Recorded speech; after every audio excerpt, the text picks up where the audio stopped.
सभी को राधे राधे। आप सभी का मेरे YouTube channel concept of math bye Lavkush Yadav पर स्वागत है। चलिए अपनी कहानी का सिलसिला आगे लेके चलते हैं। जो ट्रिग्नोमेट्री के हम 2 पार्ट कंप्लीट कर चुके हैं, नेक्स्ट तीसरा पार्ट आज क्लियर करेंगे।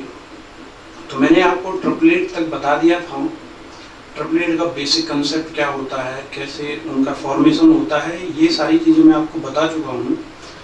नेक्स्ट देखिए, हमने एक बात की थी राइट एंगल ट्रायंगल पर कि जो ट्रिग्नोमेट्री का आधार है वो राइट एंगल ट्रायंगल को माना गया है और इसी के आधार पर ट्रिग्नोमेट्री का बेस तैयार किया गया है। तो ट्रिपलेट के आगे की कहानी आज मैं आप लोगों के साथ लेके चलता हूँ। तो देखिएगा,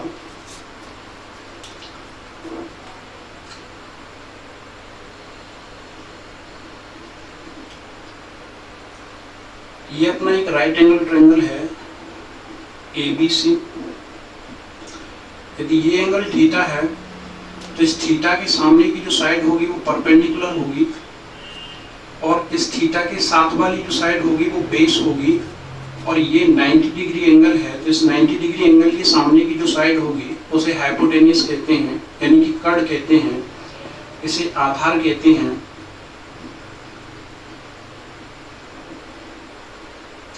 हिंदी में इसे कड़ कहते हैं और इसे लंब कहते हैं। अब देखिए, मैथमेटिशियन जब काम कर रहे थे इस पर तो उन्होंने इस ट्रायंगल के इन साइडों का अनुपात लिया। उन्होंने ये देखा कि यदि हम इस साइड और इस साइड का अनुपात लेते हैं तो क्या प्राप्त होता है, इस साइड और इस साइड का अनुपात लेते हैं तो क्या प्राप्त होता है। तो देखिए, सबसे पहले उन्होंने क्या प्राप्त किया कि यदि परपेंडिकुलर को हाइपोटेन्यूस से डिवाइड किया गया, किसी ने बैठे वहां व्यक्ति ने कहा यदि हम परपेंडिकुलर को हाइपोटेन्यूस से डिवाइड करते हैं तो जो साइड का ये रेशियो आता है इसे हम साइन थीटा कहते हैं। इसी तरह अगर इसका उल्टा सोचा जाए तो हमें क्या प्राप्त हुआ कि यदि मैं हाइपोटेन्यूस में परपेंडिकुलर का डिवाइड करता हूँ तो मुझे कोसेक थीटा प्राप्त होता है। तो देखा क्या गया कि ये साइन थीटा परपेंडिकुलर हाइपोटेन्यूस और cosec theta hypotenuse upon perpendicular एक दूसरे के कैसे हैं, अपोजिट हैं। तो हम कह सकते हैं इन्हें देखकर कि साइन थीटा बराबर होगा 1 अपॉन कोसेक थीटा। यदि मैं कोसेक थीटा को इधर लेके आता हूं तो इन दोनों का जो मल्टीप्लीकेशन है sine theta into cosec theta equal to 1। तो ये हमारे सामने एक आइडेंटिटी आती है sine theta into cosec theta equal to 1। इसी प्रकार यदि हम आगे देखते हैं कि इन 2 साइडों का अनुपात हमने देख लिया, परपेंडिकुलर और हाइपोटेन्यूस का, लेकिन किसी ने सोचा कि यदि हम इस बेस और हाइपोटेन्यूस का अनुपात देखते हैं, यानी कि अगर मैं बेस में हाइपोटेन्यूस का डिवाइड करता हूं, यदि मैं बेस में हाइपोटेन्यूस का डिवाइड करता हूं तो मुझे प्राप्त होता है cos थीटा। इसी प्रकार किसी ने सोचा कि यदि हम इसका उल्टा करें, यानी कि हाइपोटेन्यूस में किसका डिवाइड करें, बेस का, तो यदि हम हाइपोटेन्यूस में बेस का डिवाइड करते हैं तो मेरे भाई आता है हाइपोटेन्यूस अपॉन बेस और ये रेशियो साइड का इक्वल होता है किसके, सेक थीटा के। आगे हमने क्या देखा कि cos थीटा बराबर होता है बेस अपॉन हाइपोटेन्यूस और सेक थीटा बराबर क्या होता है, हाइपोटेन्यूस अपॉन बेस। हमें क्या देखने से पता चलता है कि ये दोनों के दोनों एक दूसरे के क्या हैं, अपोजिट हैं। तो मैं ये लिख सकता हूं इन्हें देखकर कि cos थीटा इक्वल टू होता है 1 upon sec theta. cos theta equal to होता है 1 अपॉन सेक थीटा। अगर इनका गुणा करते हैं तो देखिए cos theta into sec theta equal to कितना आता है, 1। तो ये हमारी एक दूसरी आइडेंटिटी, सेकेंड आइडेंटिटी बन के तैयार होती है। पहली अपनी आइडेंटिटी क्या है कि sine theta into cosec theta equal to कितना होता है, 1। इसी तरीके से cos theta into sec theta equal to कितना होता है, 1। तो ये अपनी दो आइडेंटिटी क्लियर होती है यहाँ से। आगे साइंटिस्टों ने या जो मैथमेटिशियन थे उन्होंने देखा कि अब ये साइड जो बची हैं परपेंडिकुलर और बेस, परपेंडिकुलर और बेस, अगर इन दोनों साइड का अनुपात लिया जाए तो ये हमें क्या देता है। अगर हम परपेंडिकुलर और बेस का अनुपात लेते हैं, अगर मैं परपेंडिकुलर को बेस से डिवाइड करता हूँ तो मेरे भाई मुझे प्राप्त होता है tan थीटा। परपेंडिकुलर में अगर हम बेस का डिवाइड करते हैं तो क्या प्राप्त होता है tan थीटा। इसी तरीके से अगर इसका उल्टा देखा जाता है कि यदि हम बेस को डिवाइड करते हैं परपेंडिकुलर से तो हमें प्राप्त होता है cot थीटा। बेस को डिवाइड करते हैं परपेंडिकुलर से तो हमें प्राप्त होता है cot थीटा। ये देखना है, इधर दिखाई दे रहा है नीचे, एक मिनट, ये यहाँ तक दे रहा। ओके चलिए, तो हम क्या किया कि परपेंडिकुलर को डिवाइड किया बेस से तो हमें क्या प्राप्त चला tan थीटा, और अगर हम बेस को डिवाइड करते हैं परपेंडिकुलर से तो क्या प्राप्त होता है cot थीटा। ये दोनों हमने देखे कि ये दोनों के दोनों क्या होते हैं एक दूसरे के अपोजिट। क्यों? क्योंकि परपेंडिकुलर अपॉन बेस और एक बेस अपॉन क्या है परपेंडिकुलर है। यदि मैं इन्हें लिखूं tan theta upon 1 upon cot theta, और यदि इनका गुणा किया जाए इधर लाके cot थीटा को, तो tan theta into cot theta equal to क्या होता है 1।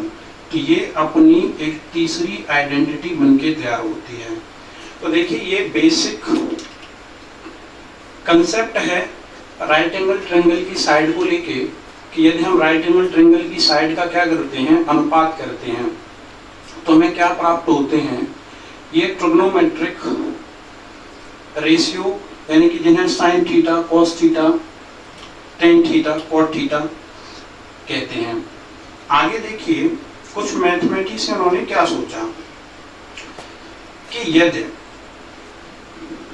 देखिए इसे मैं हटा देता हूं, कुछ मैथमेटिशियनों ने क्या सोचा कि यदि इस परपेंडिकुलर को, इस टेन थीटा के परपेंडिकुलर को भी हाइपोटेन्यूज से डिवाइड कर दिया जाए और बेस को भी हाइपोटेन्यूज से डिवाइड कर दिया जाए, तो यहां से हमने पाया क्या कि टेन थीटा इक्वल टू क्या हुआ perpendicular divided by hypotenuse upon base upon hypotenuse.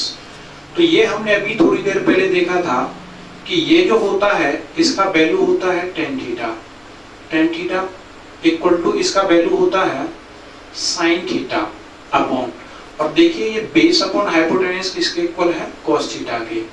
तो यहाँ से हमें क्या पता चलता है कि टेन थीटा का एक और फॉर्मूला यहाँ से बनके तैयार होता है tan theta equal to sine theta upon cos theta. इसी प्रकार यदि हम cot theta equal to base upon perpendicular में यदि हाइपोटेन्यूज का डिवाइड करते हैं डिनोमिनेटर और न्यूमरेटर में, तो देखिए ये क्या बनके तैयार होता है। अगर cot थीटा बराबर base upon hypotenuse upon perpendicular upon hypotenuse, तो देखिए ये किसका मान है cos थीटा का। तो यहां से मैं क्या पता कर सकता हूं कि cot theta equal to cos theta upon ये किसकी वैल्यू है sin थीटा की। तो हमें क्या पता चलता है कि cot थीटा का जो मान आया वो कितना आया cos theta upon sine theta. cot theta का मान कितना आया cos theta upon sine theta, वह थी sine theta into cosec theta equal to 1। दूसरी आइडेंटिटी है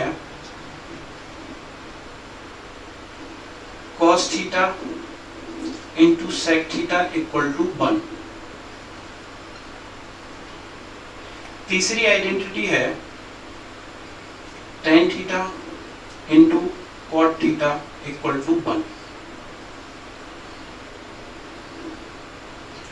तो हमारी ये तीन आइडेंटिटी बनके तैयार होती हैं। इसके आगे हम देखते हैं कि किस प्रकार पाइथागोरस प्रमेय का प्रयोग करके हम अगली आइडेंटिटियों का पता लगाते हैं। तो जो विद्वानों ने पाइथागोरस प्रमेय बनाई थी और जिसके बारे में मैंने आपको बताया था कि जो प्रमेय होती हैं वो एक तरह का क्या होता है, अटल सत्य होता है।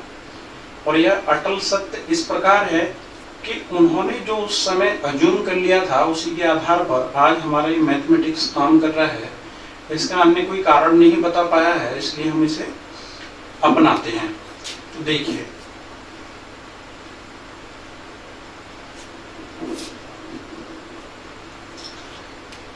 देखिए दोस्तों,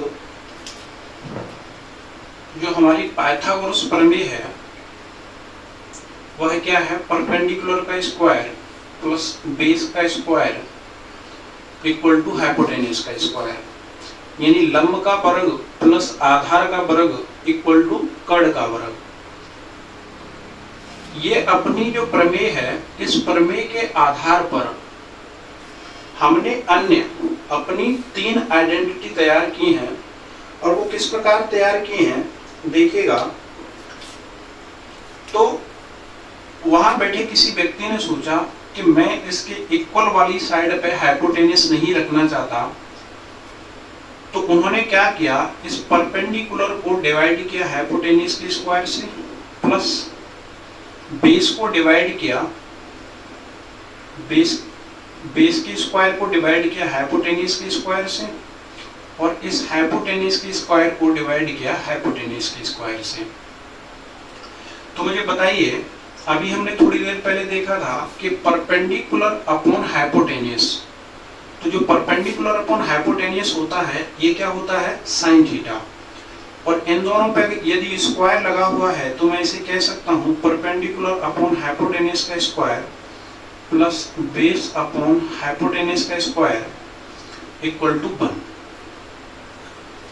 यदि हम इनका मान रखते हैं तो देखिए ये क्या होगा, साइन थीटा का whole square plus cos theta का whole square equal to 1। Sine theta का whole square plus cos theta का होल स्क्वायर इक्वल टू 1। और ये बहुत ही इम्पोर्टेंट आइडेंटिटी है, बहुत महत्व है इसका अपनी इस ट्रिग्नोमेट्री के अंदर।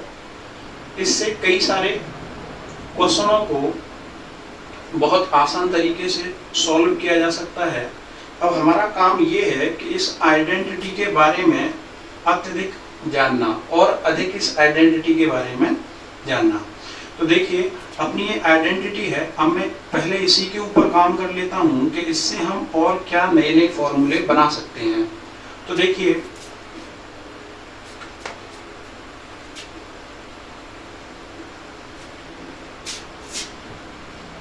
दोस्तों, अपनी आइडेंटिटी है sine square theta plus cos square theta equal to 1। अगर मैं यहां से पहला फॉर्मूला बनाना चाहूं, ये अपने आप में एक फॉर्मूला है, एक आइडेंटिटी है, इसे प्रयोग करके हम इससे कुछ महत्वपूर्ण फॉर्मूले बनाएंगे। तो देखिएगा, यदि मैं sine square theta plus cos square theta equal to 1 में इस कॉस स्क्वायर थीटा को इक्वल से इधर लेके जाता हूं तो मुझे प्राप्त होता है sine square theta equal to 1 minus cos square theta. तो हम कह सकते हैं कि जो साइन स्क्वायर थीटा होता है इसका एक मान होता है किसके equal, 1 minus cos square theta के इक्वल। इसी प्रकार यदि हम साइन स्क्वायर थीटा के स्थान पर, कॉस स्क्वायर थीटा के स्थान पर यदि हम साइन स्क्वायर थीटा को इक्वल से इधर लेके जाएं तो sine square theta plus cos square theta equal to 1 में मैं लिख सकता हूं cos square theta equal to 1 minus sine square theta. Cos square theta equal to 1 minus sine square theta. तो ये हमारा एक बेसिक सा फॉर्मूला निकल के आता है, sine square theta equal to 1 minus cos square theta और cos square theta equal to 1 minus sine square theta. अब देखिए इधर ये साइन स्क्वायर थीटा है तो ये 1 प्लस कॉट थीटा का whole square 1 plus cot theta का होल स्क्वायर इक्वल टू, अभी हमने देखा था कि साइन थीटा इक्वल टू होता है परपेंडिकुलर अपॉन हाइपोटेन्यूज, और इसका जो उल्टा था वो क्या था, कोसेक थीटा। तो हम कह सकते हैं ये जो मान रखा है यहाँ पे हाइपोटेन्यूज अपॉन परपेंडिकुलर, ये किसका हो जाएगा, कोसेक थीटा का, कोसेक थीटा। तो हम लिख सकते हैं 1 plus cot square theta equal to क्या होगा, कोसेक स्क्वायर थीटा। तो ये अपनी दूसरी आइडेंटिटी बन के तैयार होती है, 1 plus cot square theta equal to cosec square theta. देखिए इस आइडेंटिटी का प्रयोग करके यहाँ से हम कुछ फॉर्मूले ड्राइव कर सकते हैं।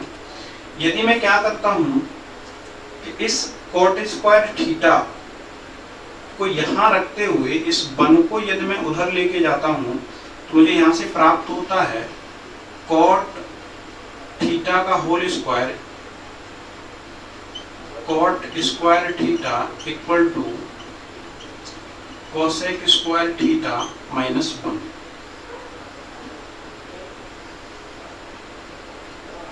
तो आप देख सकते हैं कि अपना एक इस आइडेंटिटी का प्रयोग करके एक नया फॉर्मूला बन के तैयार होता है,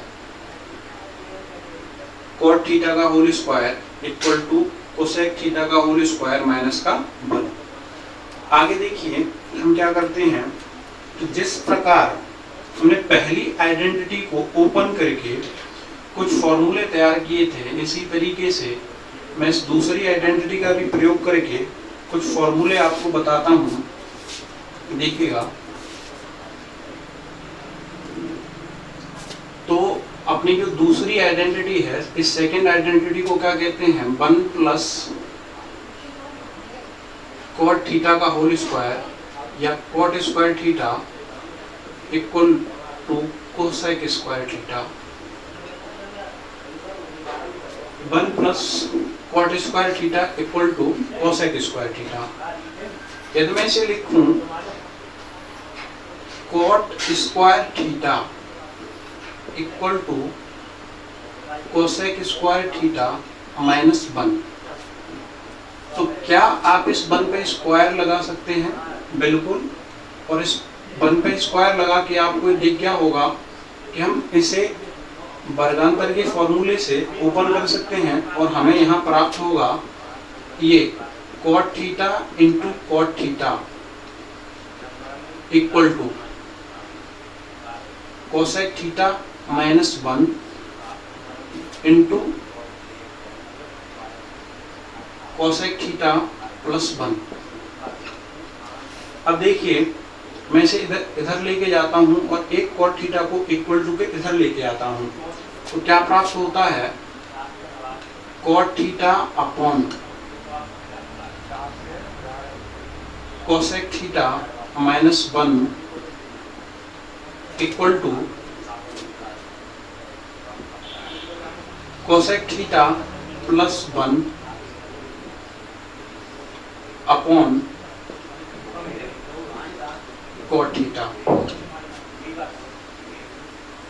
तो अपना ये बेसिक आइडेंटिटी से एक छोटा सा कंसेप्ट निकल के तैयार होता है, cot theta upon cosec theta minus 1 equal to cosec theta plus 1 upon cot theta है, और इधर एक कोस स्क्वायर थीटा है। यदि यहाँ से मुझे साइन थीटा और कोस थीटा का मान निकालना होता तो मैं क्या करता, इस फॉर्मूले का यूज करके देखिए मैं यहाँ ये लिख सकता था कि sine square theta equal to 1 minus cos square theta.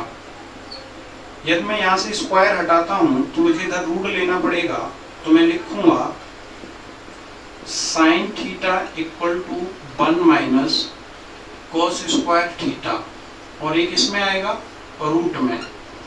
इसी प्रकार यदि मैं साइन के स्थान पर इस वाले फॉर्मूले का यूज करके कॉस की वैल्यू निकालता हूँ, तो आप देख सकते हैं कि जो यहाँ से कॉस का वैल्यू आएगा वो क्या होगा, cos theta equal to 1 minus sine square theta, और एक इसमें आएगा रूट में।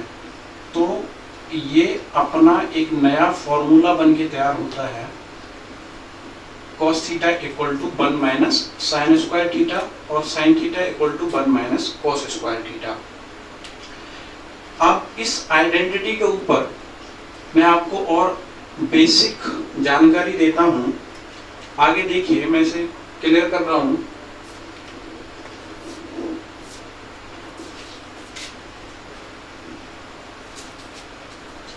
तो ये भाई अपनी इस आइडेंटिटी पे बेसिक जानकारी है।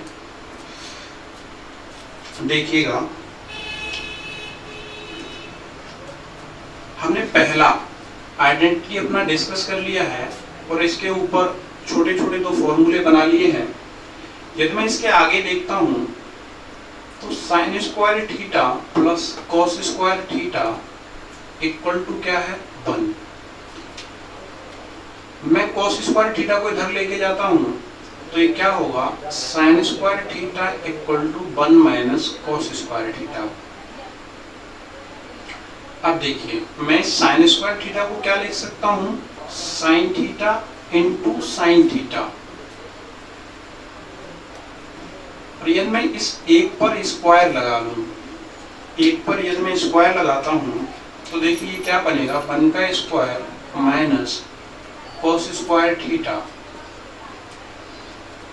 तो ये आप फॉर्मूला जानते होंगे, एक अपना फॉर्मूला होता है a square minus B square equal to a plus B और a माइनस बी।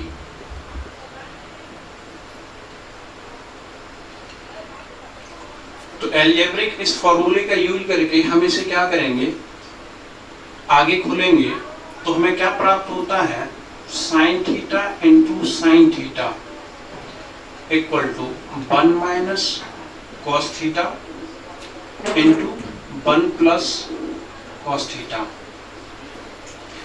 यदि मैं यहां से साइन थीटा को इसके नीचे लेके जाता हूं और इसे इस इक्वल से इधर लेके आता हूं तो देखिए दोस्तों, मुझे क्या प्राप्त होता है, sine theta upon 1 minus cos theta equal to 1 plus cos theta upon sine theta. तो आप देख सकते हैं, मैंने अपनी इस आइडेंटिटी का प्रयोग करके एक नया कंसेप्ट आपके सामने निकाला है। Sine square theta plus cos square theta equal to 1 का प्रयोग करके sine theta upon 1 minus cos theta equal to 1 plus cos theta upon sine theta. इसी प्रकार मैं देखिएगा, इस साइन स्क्वायर थीटा के स्थान पर मैं लेफ्ट हैंड साइड में किसे रख लेता हूँ, कॉस स्क्वायर थीटा को रख लेता हूँ। तो हमारा एक नया बेसिक कंसेप्ट यहाँ से निकल के आएगा। मैं इसे क्लियर करता हूँ, देखिएगा।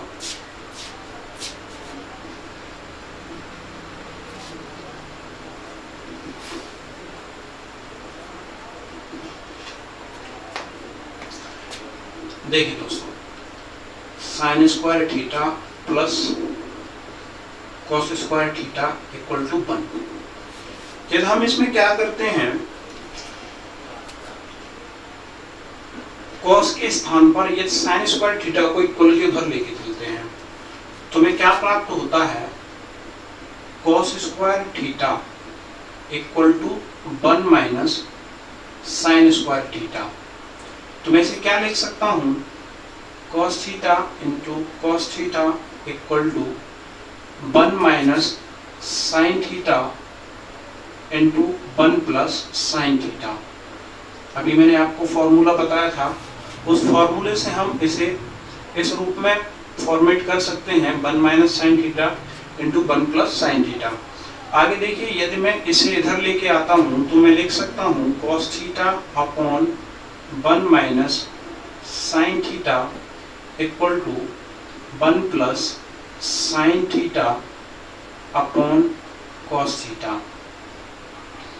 तो अपनी इस बेसिक आइडेंटिटी से मैंने आपको कई सारे फॉर्मूले निकाल के बता दिए। तो इसका कितना बड़ा रोल है आप देख सकते हैं। आगे सवालों में ये सीधे सीधे यूज की जाती है और ये कुछ बेसिक कंसेप्ट हैं जिसके आधार पर बहुत सारे सवालों को आसान बनाया जा सकता है। नेक्स्ट मैं अगली आइडेंटिटी की तरफ मूव करता हूँ। देखिए,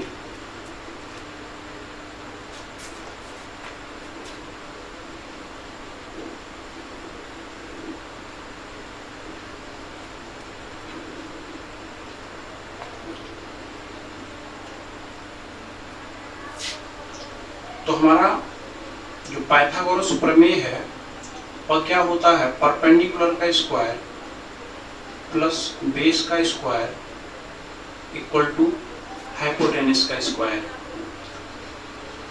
आप देखिए अभी मैंने क्या किया था, अपनी इस प्रमेय में हाइपोटेनस का स्क्वायर किया था और इक्वल से मैंने हाइपोटेनस को हटा दिया था। यदि मैं इसमें परपेंडिकुलर का डिवाइड कर दूं, किसका डिवाइड कर दूं, परपेंडिकुलर के स्क्वायर का डिवाइड कर दूं, तो देखिए मुझे क्या प्राप्त होता है। ये परपेंडिकुलर का स्क्वायर, देखिए परपेंडिकुलर का स्क्वायर अपॉन परपेंडिकुलर का स्क्वायर प्लस बेस का स्क्वायर अपॉन परपेंडिकुलर का स्क्वायर इक्वल टू हाइपोटेनस का स्क्वायर अपॉन परपेंडिकुलर का स्क्वायर। तो देखिए तो अपना जो पाइथागोरस प्रमेय है, परपेंडिकुलर का स्क्वायर प्लस बेस का स्क्वायर इक्वल टू हाइपोटेनस का स्क्वायर। अभी मैंने आपको बताया था कि हमने परपेंडिकुलर का स्क्वायर करके सेकंड आइडेंटिटी को पता किया था, पहले हाइपोटेनस का स्क्वायर करके पहली आइडेंटिटी को निकाला था। अब हम क्या करते हैं, अपना क्या बचा है बेस, तो हम बेस का डिवाइड करेंगे, बेस के स्क्वायर का डिवाइड करेंगे। यदि मैं इस प्रमेय में बेस के स्क्वायर का डिवाइड करता हूं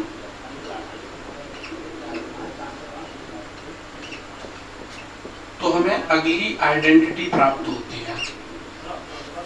तो देखिए इसे मैं लिख सकता हूं परपेंडिकुलर अपॉन बेस का स्क्वायर प्लस ये क्या हो जाएगा 1 equal to hypotenuse upon base का स्क्वायर। कुछ देर पहले हमने देखा था कि अगर हम परपेंडिकुलर और बेस का रेशियो लेते हैं तो ये हमें क्या प्राप्त होता है, tan थीटा। तो मैं इसके स्थान पर क्या रख सकता हूँ, tan थीटा और इसका स्क्वायर यानी कि tan square theta plus 1 equal to, क्या आपको पता है हाइपोटेनियस अपॉन बेस ये क्या होता है, sec थीटा। क्योंकि हमने अभी देखा था जो cos थीटा होता है वह होता है बेस अपॉन हाइपोटेनियस, और जस्ट इसका अपोजिट sec थीटा किसके इक्वल होता है, हाइपोटेनियस अपॉन बेस के इक्वल, हाइपोटेनियस अपॉन बेस के इक्वल। तो देखिए इसके स्थान पर रख सकते हैं sec थीटा, तो ये हो जाएगा sec स्क्वायर थीटा। तो यहाँ से अपनी तीसरी identity tan square theta plus 1 equal to sec square theta प्राप्त होती है। अब इस आइडेंटिटी का प्रयोग करके हम एक अन्य फॉर्मूलों को पता करते हैं। देखिएगा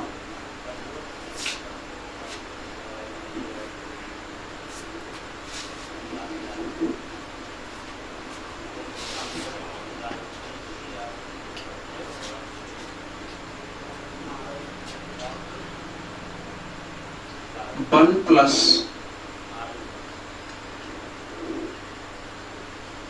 tan square theta equal to sec square theta.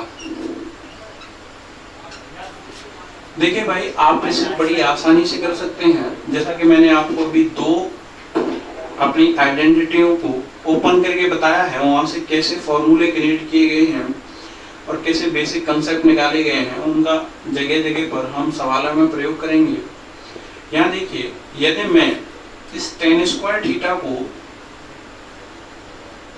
Left hand side में रखते हुए इस 1 को इधर लेके जाऊं तो ये मुझे प्राप्त होता है sec स्क्वायर थीटा माइनस 1। तो यहां से हम लिख सकते हैं tan theta upon sec theta minus 1 equal to sec theta plus 1 upon tan theta. ये मैंने सीधे लिख दिया है क्योंकि इससे पहले मैं आपको आइडेंटिटी बता चुका हूं। इस तरीके से हम इस तीसरी आइडेंटिटी का यूज करके यहाँ से एक बेसिक कंसेप्ट इसे निकाल सकते हैं। नेक्स्ट आगे देखिए, यदि मैं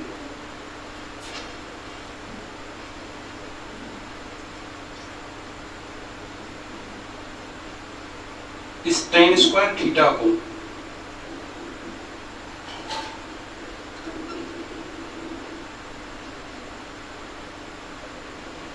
इक्वल से उधर लेके जाता हूं, तो मैं यहां लिख सकता हूं sec स्क्वायर थीटा माइनस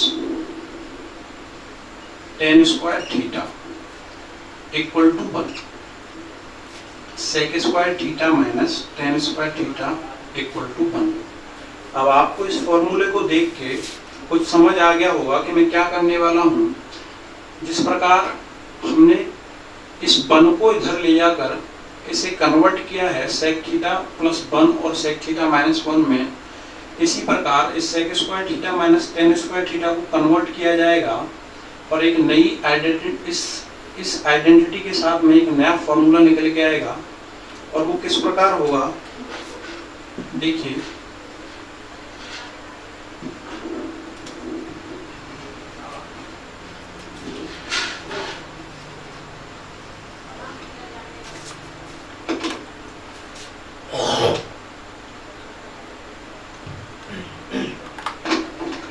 देखिए दोस्तों, sec square theta minus tan square theta equal to 1। तो मैं इसे क्या कर सकता हूं, जैसे मैंने अभी आपको बताया था, ये अपना फॉर्मूला होता है a square minus B square. इसे जब हम कन्वर्ट करते हैं तो क्या प्राप्त होता है, a माइनस बी और a प्लस बी। इस वर्गांतर के फॉर्मूले से हमें ये प्राप्त होता है a माइनस बी और a प्लस बी। तो इसी का यूज करते हुए मैं इसे ओपन करूंगा तो ये मुझे क्या प्राप्त होगा, sec theta plus tan theta into sec theta minus tan theta equal to 1। sec theta plus tan theta into sec theta minus tan theta equal to 1। आगे देखिए, मैं इसे लिख सकता हूं sec theta plus tan theta equal to 1 upon sec theta minus tan theta.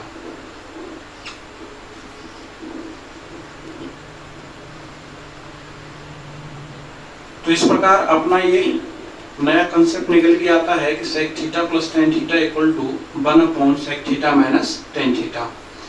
अब देखिए इस पर सवाल कैसे पूछा जाता है, मैं आपको एक सवाल करके बताता हूं।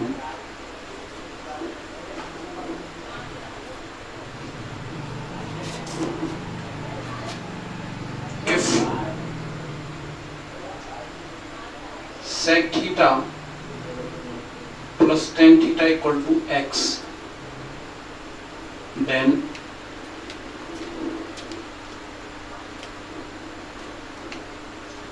sec थीटा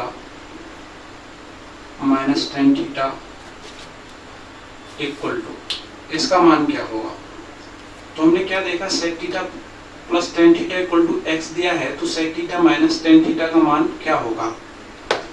तो हम इस आइडेंटिटी का प्रयोग करके यहाँ से पता कर सकते हैं कि sec theta plus tan theta equal to x है। और यदि हम अपनी आइडेंटिटी का प्रयोग करें कि sec theta plus tan theta equal to 1 upon sec theta minus tan theta होता है, तो मैं ये लिख सकता हूं कि sec theta minus tan theta equal to 1 upon sec theta plus tan theta. तो दोस्तों देखिए, मैंने अभी इसका मान निकाला था, ये हमें गिवन है क्वेश्चन के अंदर, sec theta plus tan theta equal to x, तो इसका वैल्यू कितना हो जाएगा, 1 अपॉन x।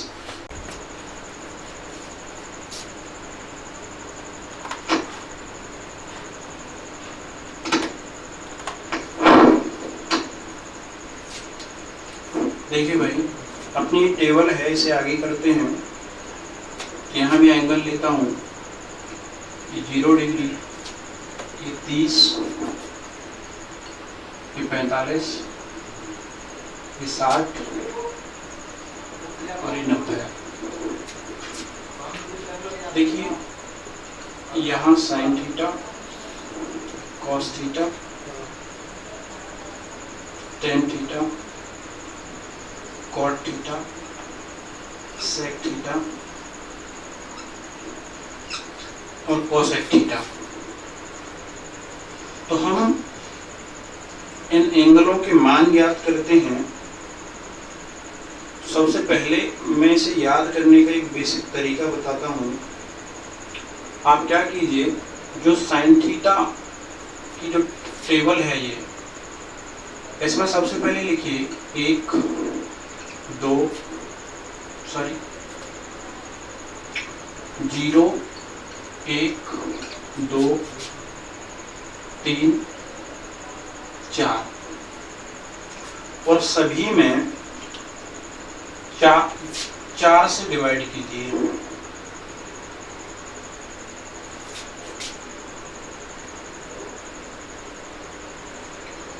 और जो वैल्यू आपको प्राप्त होती है उसका रूट लेते हैं।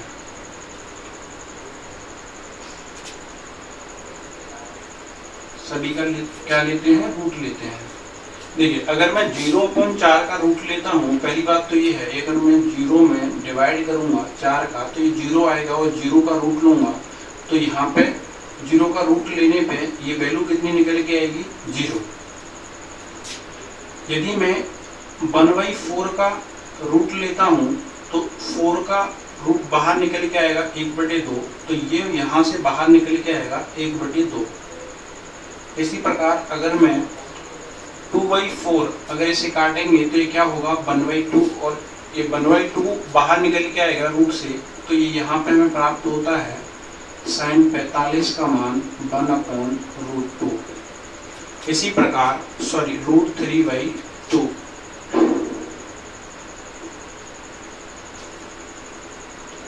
नाइन्टी का 1। अगर इसका हम उल्टा यहाँ से स्टार्ट कर देते हैं, यानी कि cos 0 की वैल्यू 1 और ये 60 की जो वैल्यू है उसे यहाँ लेके आते हैं √3/2, ये 1/√2, ये 1/2 और ये 0। तो देखिए sin 0 का मान कितना? 0, sin 30 1/2, sin 45 1/√2 और sin 60 कितना हो गया? √3/2 और sin 90 कितना हो गया? 1। इसी प्रकार यदि हम इसका उल्टा वैल्यू करके लिख देते हैं cos की टेबल के लिए, तो cos का मान हमें प्राप्त हो जाता है। हमने क्या पढ़ा था कि जो tan थीटा होता है वो sin थीटा और cos थीटा का क्या होता है? अनुपात होता है। अगर मैं sin थीटा और cos थीटा का रेशियो ले लेता हूं तो मुझे क्या प्राप्त होता है? tan थीटा प्राप्त होता है। यानी यदि मुझे tan थीटा का मान चाहिए तो मैं क्या करूंगा? मैं cos थीटा का डिवाइड करूंगा किसमें? sin थीटा में, और डिवाइड करने पर मुझे क्या प्राप्त होगा? यदि मैं 0 को डिवाइड करता हूं 1 से तो मुझे प्राप्त होता है 0। 0 को डिवाइड करता हूं मैं 1 से तो मुझे प्राप्त होता है 0। यदि मैं 1/2 डिवाइडेड बाई √3/2 करता हूं तो इस 2 से ये वाला 2 कट जाएगा, हमें यहाँ प्राप्त होता है 1/√3। इसी प्रकार अगर मैं 1/√2 को डिवाइड करूंगा 1/√2 से तो ये कट जाएंगे और यहाँ हमें प्राप्त होगा 1। इसी प्रकार यदि मैं इसे डिवाइड करता हूं तो 2 से 2 कट जाएगा और ये मुझे प्राप्त होगा √3। और 1 को डिवाइड किया जाए यदि 0 से तो यहाँ 2 वैल्यू आती हैं, जैसे एक को बोलते हैं हम इनफाइनाइट और एक को बोलते हैं अपरिभाषित या अनडिफाइंड।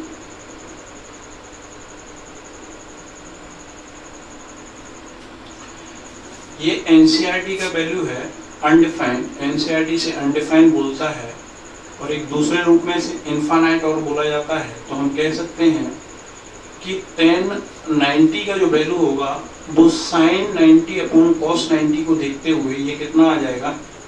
अनडिफाइंड या फिर इनफाइनाइट।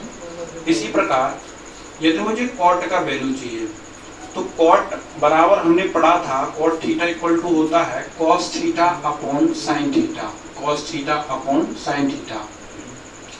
यानी कि यदि इस बार में cos थीटा में डिवाइड करूं sin थीटा का, तो cos 0 की वैल्यू कितनी है 1 और sin 0 की वैल्यू कितनी है 0। तो मैं 1 में यदि 0 का डिवाइड करता हूं तो मुझे क्या प्राप्त होता है, इनफाइनाइट या फिर अनडिफाइंड। इनफाइनाइट या फिर अनडिफाइंड। इसी प्रकार यदि cos 30 की वैल्यू में हमें sin 30 की वैल्यू का डिवाइड किया जाए तो क्या प्राप्त होगा। देखिए, अगर मैं इसमें डिवाइड करता हूँ √3/2 डिवाइडेड बाई 1/2, तो ये मुझे प्राप्त होगा √3। यदि मैं यहाँ cos 45 में डिवाइड करूंगा sin 45 का, तो यहाँ मुझे कितना प्राप्त होगा 1। इसी प्रकार यदि मैं यहाँ डिवाइड करता हूँ 1/2 में √3/2 का, तो मुझे प्राप्त होगा 1/√3। अब देखिए cos 90 का वैल्यू कितना है 0, और 0 को डिवाइड किया जाएगा 1 से, तो 0 को हम किसी भी नंबर से डिवाइड करते हैं तो ये क्या निकल के आता है 0 निकल के आता है। ये अनडिफाइंड को मैं आपको बता दूंगा, इस अनडिफाइंड का और इस इनफाइनाइट का मतलब क्या होता है।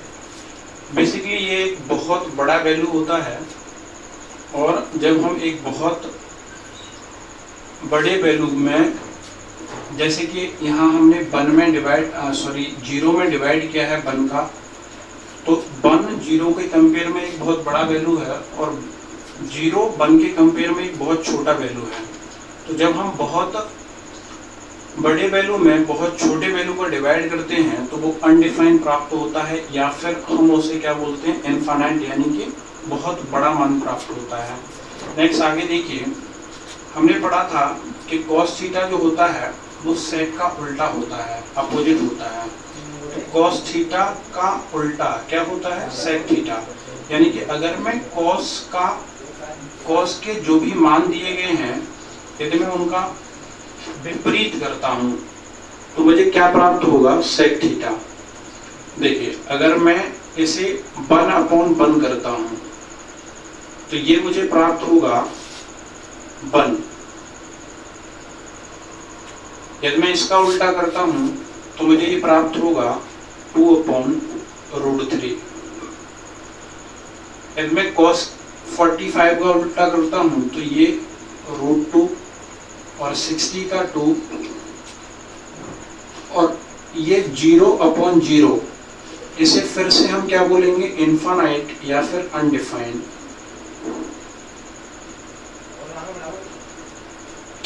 इसी प्रकार अगर कोसेक का वैल्यू चाहिए तो कोसेक के वैल्यू के लिए हमें क्या करना पड़ेगा, साइन की वैल्यू का उल्टा मान निकालना है, क्योंकि साइन थीटा इक्वल टू होता है 1/कोसेक थीटा।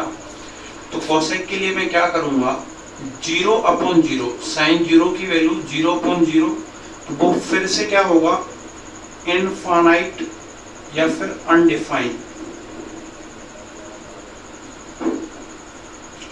इसी प्रकार यदि मैं साइन 30 की वैल्यू को कोसेक 30 के लिए यूज करता हूं तो ये कितना आएगा 2, और ये कितना आएगा √2, और ये यहाँ कितना आएगा 2/√3, और यहाँ हम 1/1 करेंगे तो ये क्या होगा 1।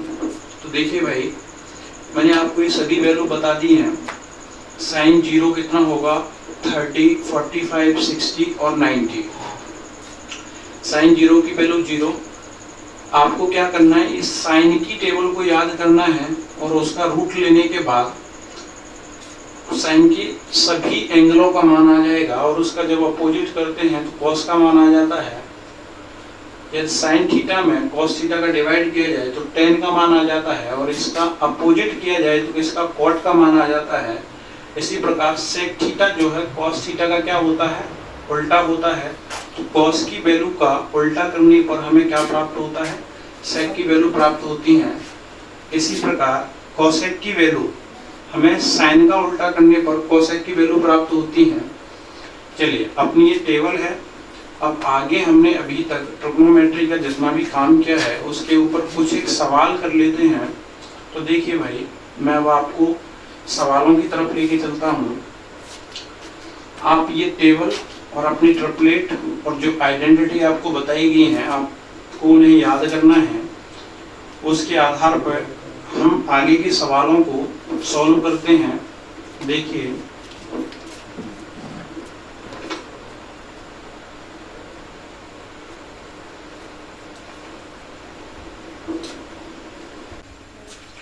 देखिए भाई आपने सवाल सॉल्व कर लिया होगा। चलिए चलते हैं आगे।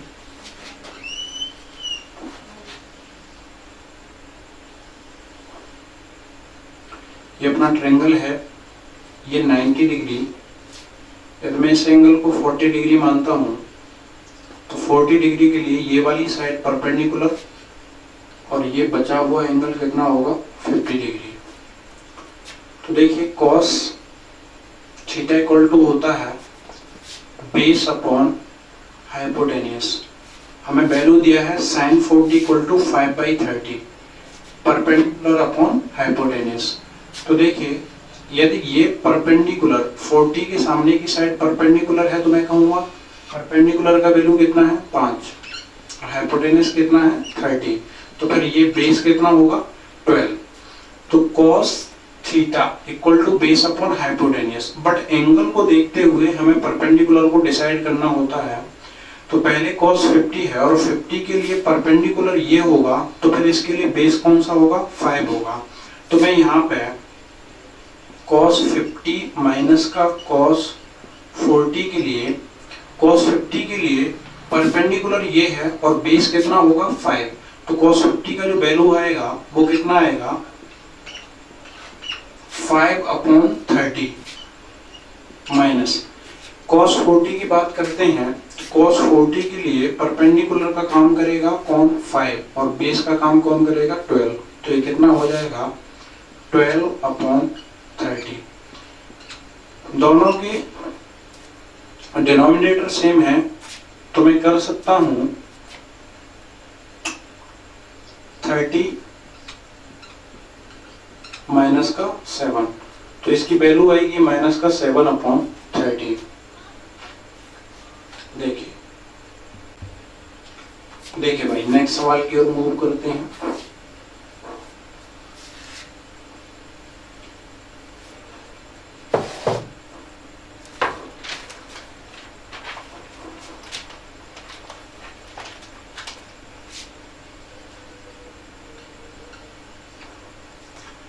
गिवन है sin 37 इक्वल टू 3/5 देन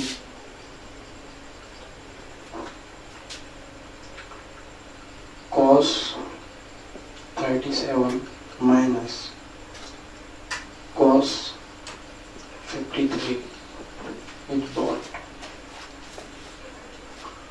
करिए देखिए आपने सवाल कर लिया होगा तो चलते हैं आगे।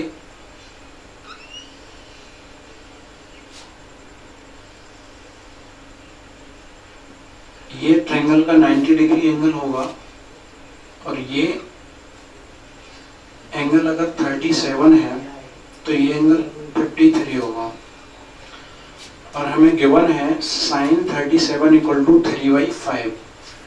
37 के सामने का जो साइड होगा वो परपेंडिकुलर होगा यानी ये 3 है और ये क्या होगा हाइपोटेन्यूस 5। तो हमने ट्रिपलेट पढ़ा था 3, 4 और 5। तो ये वाली साइड कितनी हो जाएगी 4।